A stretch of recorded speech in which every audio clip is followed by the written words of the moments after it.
Bonsoir à tous, bienvenue à ce flash d'information. La Banque centrale des États de l'Afrique de l'Ouest, BCAO, célèbre ses 60 ans dans la capitale sénégalaise, Dakar.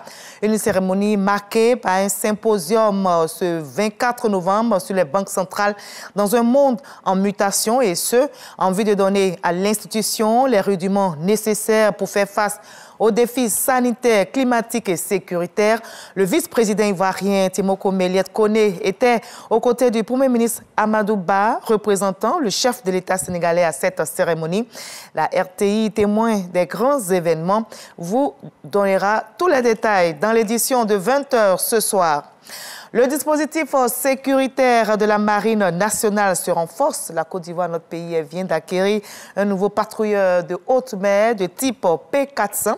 Il porte le nom du contre-amiral Lamine Fatiga, premier officier ivoirien de la Marine nationale. Le navire a été baptisé aujourd'hui, jeudi 24 novembre, à la base navale, annexe du plateau. Et c'est en présence de plusieurs personnalités, dont les ministres d'État Téné Birahima Ouattara et Kandia Camara, qui est marraine de ce patrouilleur. La deuxième édition des Journées de la fonction publique aura lieu du 28 novembre au 1er décembre prochain. Et bien avant ces journées, la ministre de la fonction publique, Anne-Désirée Oloto, était face à la presse nationale et internationale pour le lancement officiel. Ces journées sont placées sous le patronage du vice-président ivoirien Timoko Méliès Koné. Un thème à retenir, fonctionnaires et agents de l'État engagés pour la transformation qualitative de l'administration. Grâce Kando. C'est parti pour la deuxième édition des Journées de la fonction publique. Elles se tiendront du 28 novembre au 1er décembre. La ministre de la fonction publique situe les enjeux de ces journées au cours d'une rencontre avec la presse. La célébration de la deuxième édition intervient dans un contexte particulier, marqué par la signature de l'accord portant trêve sociale et les décisions historiques du président de la République en faveur des fonctionnaires et agents de l'État. Les Journées de la fonction publique visent à célébrer et à promouvoir l'engagement des fonctionnaires et agents de l'État dans la transformation qualitative de l'administration publique ivoirienne. Cette deuxième édition offrira une double opportunité aux fonctionnaires.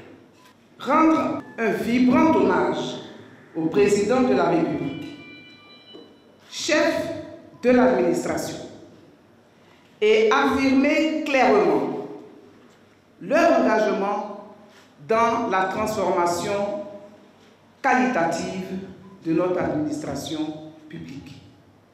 Plusieurs temps forts vont meubler ces journées de la fonction publique.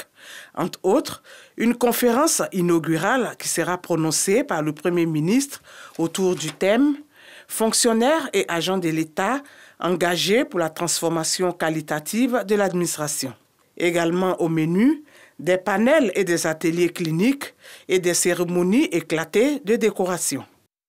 Pour les nouvelles à l'étranger, notez qu'un accord a été trouvé pour un cessez-le-feu immédiat dans l'est de la République démocratique du Congo. Il prendra effet demain vendredi à partir de 18h. L'accord a été conclu entre la RDC et le Rwanda et ce à l'issue du mini-sommet tenu à Luanda hier mercredi. L'annonce a été faite par le ministre angolais des Affaires étrangères. En France, l'Assemblée nationale s'est prononcée aujourd'hui à une large majorité en faveur de l'inscription du droit à l'IVG, interruption volontaire de grossesse dans la Constitution, en adoptant une proposition de la France insoumise soutenue par la majorité. Les députés ont adopté par 337 voix contre 32, un texte donc de compromis dans l'espoir d'obtenir l'aval du Sénat, indispensable pour une réforme constitutionnelle. Le Conseil des droits de l'homme de l'ONU a décidé aujourd'hui, malgré l'opposition de Téhéran et de Pékin, d'ouvrir une enquête internationale sur la répression des manifestations en Iran après la mort de Mahsa Amini pour assembler des preuves des violations et éventuellement poursuivre les responsables. Réunis d'urgence donc à l'initiative de l'Allemagne et de l'Islande, les 47 États membres de l'instance onusienne la plus élevée en matière de droits humains ont décidé de nommer une équipe d'enquêteurs de haut niveau pour faire la lumière sur toutes les violations de ces droits liés à la répression des manifestations. Voilà la fin de ce Flash Info. Je vous retrouve avec grand plaisir à 20h pour la grande édition. Mais juste après ce Flash Info, je vous invite à suivre l'info régionale pour avoir toutes les nouvelles de nos très belles régions ici en Côte d'Ivoire. Allez, à tout à l'heure.